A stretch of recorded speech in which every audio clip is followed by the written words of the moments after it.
Bueno, es ambiente.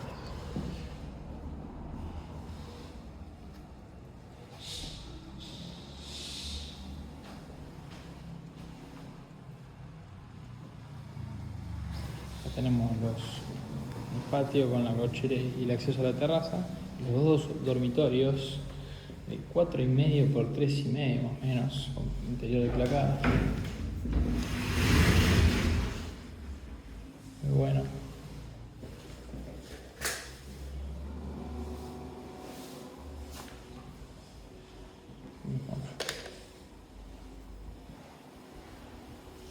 Y